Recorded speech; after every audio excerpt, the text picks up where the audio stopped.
नमस्कार, खंबा घड़ी केपी न्यूज 24/7 में आपका स्वागत है। मैं हूं आयुषी विजयवर्गीय आपके साथ और आप देख रहे हैं हमारा राजस्थान बुलेटिन। तो चलिए खबरों के सफर की शुरुआत करते हैं और सबसे पहले एक नजर हेडलाइंस पर। राजस्थान सीएम अशोक गहलोत का बड़ा फैसला, ग्रीन एनर्जी उत्पादन करने वाली कंपनियों को मिलेगा लाभ। अन्ना हजारे रामलीला मैदान के बाद दूसरा बड़ा आंदोलन पूर्वी राजस्थान की धरती पर होगा। एआरसीपी का मामला गरमाया, बीजेपी के कद्दावर नेता ने बिना नाम लिए सीएम गहलोत पर साधा निशाना। इटावा पहुंची भाजपा की परिवर्तन यात्रा, प्रदेश सरकार हर क्षेत्र में विफल रही, प्रदेश में भाजपा की सरकार बनेगी, कैलाश चौधरी का आरोप। गहलोत के प्रति जनता में रोष, भाजपा के प्रति समर्थन के साथ अंतिम चरण की ओर बढ़ रही है परिवर्तन संकल्प यात्रा।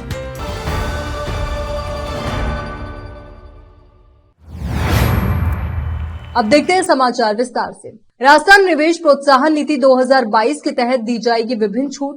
सरकार ने स्वच्छ ऊर्जा उत्पादन भविष्य की जरूरतों और जलवायु परिवर्तन को ध्यान में रखते हुए अहम फैसला लिया है। प्रदेश में स्वच्छ ऊर्जा स्रोत की तलाश और निवेशकों के प्रोत्साहन के लिए राजस्थान ग्रीन हाइड्रोजन नीति 2023 लाई जा रही है। मुख्यमंत्री अशोक गहलोत ने नीति प्रारूप का अनुमोदन कर दिया है। ऊर्जा विभाग जल्द ही इसकी अधिसूचना जारी करेगा। सरकार के इस फैसले से प्रदेश में ग्रीन एनर्जी उत्पादन करने वाली कंपनियों को अलग अलग तरह की सब्सिडी मिलेंगी। प्रदेश में रोजगार के अवसर भी बढ़ेंगे। राजस्थान में अक्षय ऊर्जा के सर्वाधिक स्रोत उपलब्ध हैं। ग्रीन हाइड्रोजन उत्पादन के लिए राजस्थान बहुत अनुकूल माना जा रहा है। कैप्टिव पावर प्लांट की क्षमता और उत्पादित बिजली की बैंकिंग पर कोई प्रतिबंध नहीं होगा। इसके साथ ही पीक आवर्स के दौरान बिजली निकासी पर लगी रोक भी नई नीति में हटा दी गई है। राजस्थान ग्रीन हाइड्रोजन नीति 2023 के तहत नई नीति में बिजली संयंत्रों के लिए व्हीलिंग और ट्रांसमिशन शुल्क की 100% छूट होगी। इसके साथ ही बिजली संयंत्रों के लिए बैंकिंग शुल्क भी 7 से 10 साल तक माफ किया जाएगा। देश के प्रसिद्ध सामाजिक कार्यकर्ता अन्ना हजारे ने कहा है कि पूर्वी राजस्थान के लिए आरसीपी बहुत ही जरूरी है। इसे राष्ट्रीय परियोजना घोषित करने में सरकार को देर नहीं करनी चाहिए। अन्ना हजारे ने कहा कि सरकार ने आरसीपी नहीं दी तो नई दिल्ली के रामलीला मैदान के बाद दूसरा बड़ा आंदोलन पूर्वी राजस्थान की धरती पर होगा। इसके लिए सरकार को तैयार हो जाना चाहिए। पूर्वी राजस्थान नहर परियोजना किसान विकास समिति के प्रदेश अध्यक्ष भामाशाह रामनिवास मीणा और प्रदेश मुख्य संयोजक रविंद्र मीणा के आमंत्रण पर शनिवार को अन्ना हजारे पहली बार पूर्वी राजस्थान पहुंचे और आरसीपी के लिए टोडा भीम के कुठीला वाले हनुमान मंदिर के पास जनसभा को संबोधित किया। जनसभा में 50,000 से ज्यादा संख्या में महिला पुरुष एकत्रित हुए।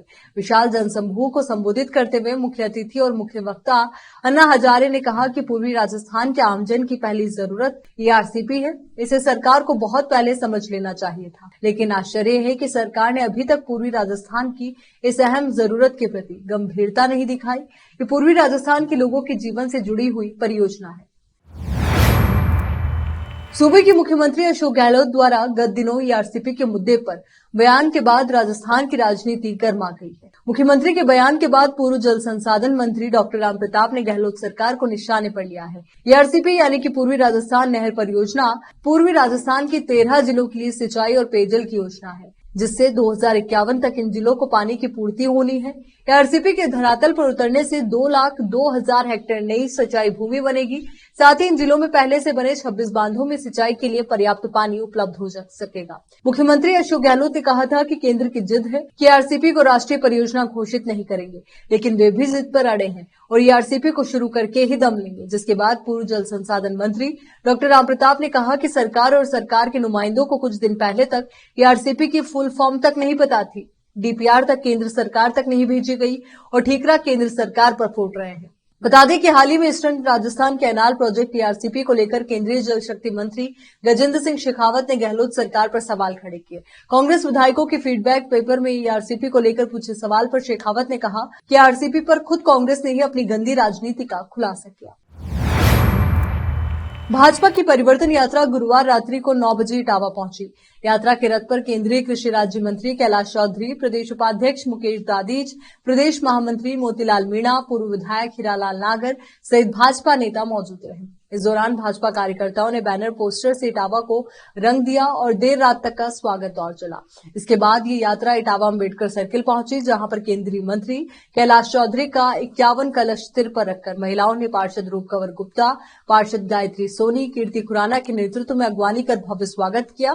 कैलाश चौधरी ने कहा कि जिस तरह जनता व भाजपा कार्यकर्ताओं का जोश है, उससे स्पष्ट है कि राजस्थान में भाजपा का कमल खिलेगा और 2/3 बहुमत से सरकार बनेगी। इस अवसर पर उन्होंने कहा कि प्रदेश में इन पौने 5 वर्षों में सरकार घोटाला, पेपर लीक, महिला अत्याचारों, प्रदेश की कानून व्यवस्था पूरी तरह बेहाल है। आम जन सुरक्षित नहीं है। प्रदेश में प्रधानमंत्री मोदी के नेतृत्व में भाजपा की सरकार बनेगी। इस अवसर पर जिला अध्यक्ष प्रेम गोचर, केशवराय पाटन विधायक, चंद्रकांता मेघवाल, प्रधान युवा नेता रिंकू मीना, पूर्व प्रधान कमला मीना, यात्रा जिला संयोजक चैन सिंह राठौर, ललित शर्मा, सुरेश शर्मा, मंडल अध्यक्ष पुष्पेंद्र सिंह, भुवनेश शर्मा सहित कई कार्यकर्ता उपस्थित रहे। इटावा से जितेंद्र कुमार नागर की रिपोर्ट।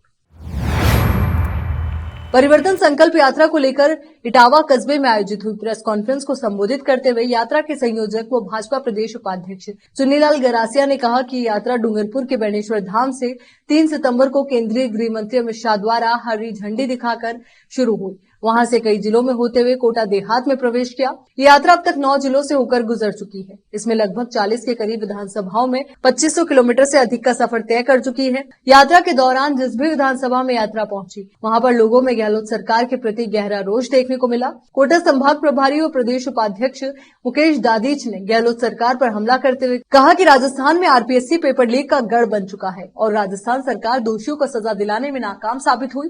माध्यमिक शिक्षा बोर्ड के अध्यक्ष डीपी जारोली को सरकार बचा रही है। हाल ही में ईडी के द्वारा आरपीएससी के मेंबर बाबूलाल कटारा को गिरफ्तार किया गया। 19 पेपर लीक के साथ ये सरकार युवाओं के साथ बड़ा छलावा कर रही है और रोजगार देने के नाम पर सरकार उदासीनता बरत रही है। प्रदेश में पेपर लीक माफिया पनप चुके हैं। वो शराब माफिया लाखों रुपए की मंथली आबकारी विभाग को देते हैं। इटावा से जितेंद्र कुमार नागर की रिपोर्ट। यहाँ रुक रहे एक छोटे से ब्रेक के लिए, जल्द हाजिर होंगे।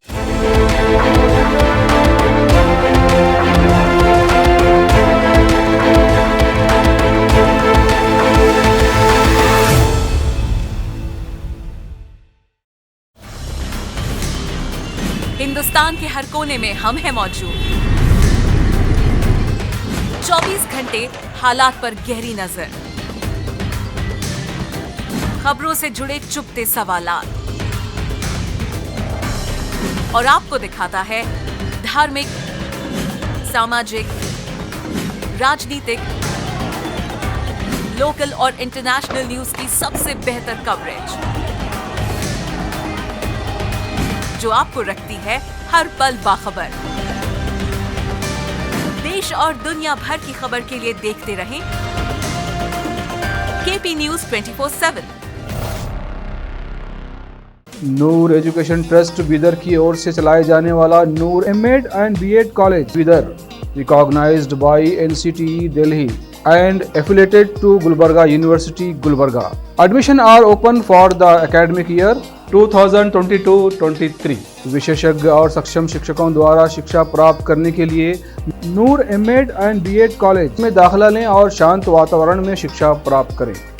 बीदर शहर में बेहतर शिक्षा का एकमात्र केंद्र Noor MEd and BEd college, Shahpur gate, Bidar. Phone numbers 9945283920, 8482221297। शहर बीदर में अनमोल ग्रुप ऑफ रेस्टोरेंट्स की ओर से रॉयल अनमोल फैमिली रेस्टोरेंट और अनमोल रेस्टोरेंट के जरिए लोगों को स्वादिष्ट खानों के जरिए बेहतरीन सेवाएं प्रदान करने के झंडे गड़ने के बाद अनमोल रेस्टोरेंट के मालिकों ने अब शहर बीदर के लोगों की सेवा के लिए कदम आगे बढ़ाते हुए अब शहर बीदर के सबसे व्यस्त इलाके में एक शानदार फंक्शन हॉल अनमोल पैलेस बनाया है। शहर के हैदराबाद रोड पर स्थित ये शानदार अनमोल पैलेस फंक्शन हॉल अपने बेहतरीन लोकेशन, बेहतरीन वातावरण और अपनी खूबसूरती के कारण सबके आकर्षण का केंद्र बन गया है। यहाँ पर खूबसूरत हॉल, दूल्हा दुल्हन के लिए खूबसूरत स्टेज, खुला और हवादार डाइनिंग हॉल उपलब्ध है और साथ ही यहाँ पर अलहदा वेस्ट सेक्शन और वीआईपी सेक्शन भी मौजूद है। अपने बच्चों की शादी, वलीमा और दूसरे फंक्शंस के लिए आज ही दौड़े चले आइए। याद रखिए, अपने सभी प्रकार के फंक्शंस को यादगार बनाने का केंद्र है प्रोप्रिएटर अब्दुल खालिद और मोहम्मद बशारत अहमद की शानदार पेशकश अनमोल पैलेस फंक्शन हॉल। यहां पर बुकिंग शुरू हो गई है। फौरन आइए और फंक्शन हॉल बुक करवाइए। Address near APMC vegetable market, Hyderabad road, Bidar 585403। Booking करने और अधिक जानकारी के लिए इस नंबर पर संपर्क करें 8310357864। हिंदुस्तान के हर कोने में हम हैं मौजूद। 24 घंटे हालात पर गहरी नजर, खबरों से जुड़े चुपते सवालात और आपको दिखाता है धार्मिक, सामाजिक, राजनीतिक, लोकल और इंटरनेशनल न्यूज की सबसे बेहतर कवरेज, जो आपको रखती है हर पल बाखबर। देश और दुनिया भर की खबर के लिए देखते रहें केपी न्यूज 24/7।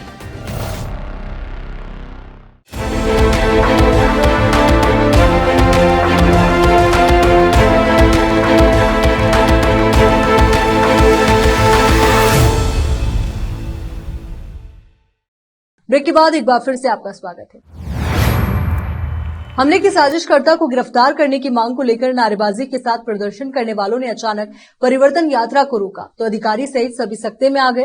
भाजपा परिवर्तन संकल्प यात्रा शनिवार रात 9 बजे इटावा पहुंची तो यहां पूर्व पालिका उपाध्यक्ष भरत पारेता पर गत दिनों हुए जानलेवा हमले के मामले में मुख्य साजिशकर्ता की गिरफ्तारी नहीं होने से आक्रोशित लोगों ने परिवर्तन यात्रा को जोरदार नारेबाजी करते हुए करीब 10 मिनट तक रोक कर रखा। इस दौरान काफी संख्या में लोग एकत्रित हो गए। यात्रा प्रभारी केंद्रीय कृषि राज्य मंत्री कैलाश चौधरी के सामने अचानक हुए घटनाक्रम से सभी सकते में आ गए। माहौल गर्माता देख SDM Neeta Vasita, DSP Shivjilal Meena, CI Nand Kishore Verma ने पुलिस जवानों के साथ बीच बचाव किया। वहीं मंत्री कैलाश चौधरी ने पारेता के परिजनों से ज्ञापन लिया और आवश्यक कार्रवाई करने का भरोसा दिया, जिसके बाद यात्रा शुरू हुई। इससे पहले यात्रा के इटावा पहुंचने पर जगह जगह पुष्प वर्षा के साथ स्वागत किया गया। इटावा से जितेंद्र कुमार नागर की रिपोर्ट। बाबा रामदेव शोभा यात्रा समिति द्वारा हर साल की भांति इस साल भी भाद्रपद शुक्ल पक्ष द्वितीया पर इटावा कस्बे में न्यू बस स्टैंड से बाबा रामदेव जी की शोभा यात्रा मेन मार्केट से होते हुए गेता रोड पर स्थित बाबा रामदेव मंदिर पहुंची। समिति के सदस्य महावीर महावर ने बताया कि शोभा यात्रा बड़े ही उत्साह के साथ निकाली गई। बाद में प्रसाद वितरण किया गया। शोभा यात्रा में सैकड़ों महिलाएं व पुरुषों ने भाग लिया। इटावा से जितेंद्र कुमार नागर की रिपोर्ट। केंद्रीय नागरिक उड्डयन मंत्री ज्योतिरादित्य सिंधिया ने अशोक गहलोत पर निशाना साधा। अपने ऑफिशियल ट्विटर हैंडल पर तीखी प्रतिक्रिया व्यक्त की। ज्योतिरादित्य सिंधिया ने कोटा हवाई अड्डे के कछुए जैसी चाल वाली विकास पर प्रक्रिया के लिए सीधे सीधे अशोक गहलोत सरकार को जिम्मेदार ठहराया। सिंधिया ने कहा कि राजस्थान सरकार की जमीन सौंपने की धीमी गति के कारण कोटा में हवाई अड्डे के विकास में देरी हुई है और इसके जिम्मेदार गहलोत सरकार है। बता दें कि राजस्थान के मुख्यमंत्री अशोक गहलोत ने कुछ दिन पहले ही कोटा में प्रस्तावित ग्रीनफील्ड हवाई अड्डे के निर्माण में देरी के लिए केंद्र को दोषी ठहराए जाने की बात कही थी। गहलोत ने आरोप लगाते हुए कहा था कि कांग्रेस सरकार को श्रेय मिलने के डर से हवाई अड्डे के विकास के लिए केंद्र सरकार सकारात्मक भूमिका नहीं निभा रही है। गहलोत के इस बयान के बाद ज्योतिरादित्य सिंधिया का यह बयान सामने आया है। सनातन धर्म को लेकर उदयनिधि स्टालिन के बयान के बाद से इस मुद्दे पर लगातार बयानबाजी और राजनीति जारी है। बीजेपी इस मुद्दे को सिर्फ डीएमके नेताओं तक सीमित नहीं रखते हुए विपक्ष के इंडिया गठबंधन का एजेंडा बता रही है। ऐसे में चुनाव में जा रही कांग्रेस पार्टी राजस्थान में बड़े एहतियात के साथ कदम उठा रही है। इसी के चलते पार्टी ने अपनी चुनावी प्रचार सामग्री और अभियान में भी स्थानीय देवी देवताओं को जगह देना तय किया है। राजस्थान में चुनाव की तैयारियां जोरों पर है। सभी पार्टियां अपनी अपनी तैयारी कर रही है। बीजेपी की परिवर्तन यात्रा अपना आधे से ज्यादा सफर तय कर चुकी है। उधर दूसरी तरफ कांग्रेस भी अपनी रणनीति तैयार कर रही है। इसी के तहत कांग्रेस ने भावनात्मक मुद्दों पर तैयारी की है। पब्लिसिटी कमेटी ने तय किया है कि कांग्रेस की प्रचार सामग्री और प्रचार अभियान में स्थानीय देवी देवताओं को जगह दी जाएगी। राजस्थान के प्रतापगढ़ जिले में भारी बारिश के चलते नदी नाले उफान पर आ गए। कई स्थानों पर पुलियों के ऊपर से पानी बहने के कारण लोगों को आने जाने में काफी दिक्कतों का सामना करना पड़ रहा है। वहीं प्रतापगढ़ से बांसवाड़ा जाने वाले नेशनल हाईवे 56 भी पानी के बहाव के चलते कल रात से बंद रहा। माही बांध के गेट खोल दिए जाने से माही नदी भी उफान पर आ गई है। इसका सबसे ज्यादा असर पीपलखूट क्षेत्र में देखने को मिला है। प्रतापगढ़ जिले में मौसम विभाग की ओर से भारी बारिश की चेतावनी जारी की गई है। इसी के चलते पिछले 2 दिनों से जिले भर में बारिश का दौर लगातार जारी है। इसके चलते अब जिले भर के नदी नाले उफान पर आ गए हैं। साथ ही इधर बांसवाड़ा जिले के माही डैम के गेट खोल दिए जाने के कारण माही नदी अपने पूरे वेग पर बह रही है, जिसके चलते जिले के पीपलखूट उपखंड क्षेत्र का जनजीवन पूरी तरह से प्रभावित नजर आ रहा है। माही नदी में पानी के तेज बहाव के कारण पीपलखूट से मुंगाना जाने वाला मार्ग भी बंद हो गया है। वहीं चिखली पुलिया पर पानी बह रहा है। पुलिया के ऊपर पानी बहने से कई मार्ग बंद हो गए हैं और लोग जाम में फंसे हुए हैं। इधर पीपलखूट कस्बे में भारी बारिश और माही नदी में तेज बहाव के कारण 33 kV सब स्टेशन पानी में डूब गया। साथ ही इसकी चारदीवारी भी पानी के बहाव में बह गई। इसके साथ ही राजकीय महाविद्यालय पीपलखूट और राजीव गांधी सेवा केंद्र के अंदर भी पानी घुस गया। इधर धरियावद उपखंड में भी बारिश का दौर लगातार जारी है। यहाँ भी बारिश के चलते कई जगहों पर जाम की समस्याओं का सामना करना पड़ रहा है। चलिए एक बार फिर से नजर डालते हैं हेडलाइंस पर। राजस्थान सीएम अशोक गहलोत का बड़ा फैसला, ग्रीन एनर्जी उत्पादन करने वाली कंपनियों को मिलेगा लाभ। अन्ना हजारे रामलीला मैदान के बाद दूसरा बड़ा आंदोलन पूर्वी राजस्थान की धरती पर होगा। एआरसीपी का मामला गरमाया, बीजेपी के कद्दावर नेता ने बिना नाम लिए सीएम गहलोत पर साधा निशाना। इटावा पहुंची भाजपा की परिवर्तन यात्रा, प्रदेश सरकार हर क्षेत्र में विफल रही, प्रदेश में भाजपा की सरकार बनेगी, कैलाश चौधरी का आरोप। गहलोत के प्रति जनता में रोष, भाजपा के प्रति समर्थन के साथ अंतिम चरण की ओर बढ़ रही है परिवर्तन संकल्प यात्रा। केपी न्यूज के राजस्थान बुलेटिन में फिलहाल के लिए इतना ही। देश और दुनिया से जुड़ी तमाम ताजा खबरों के लिए आप बने रहिए केपी न्यूज 24/7 के साथ। धन्यवाद।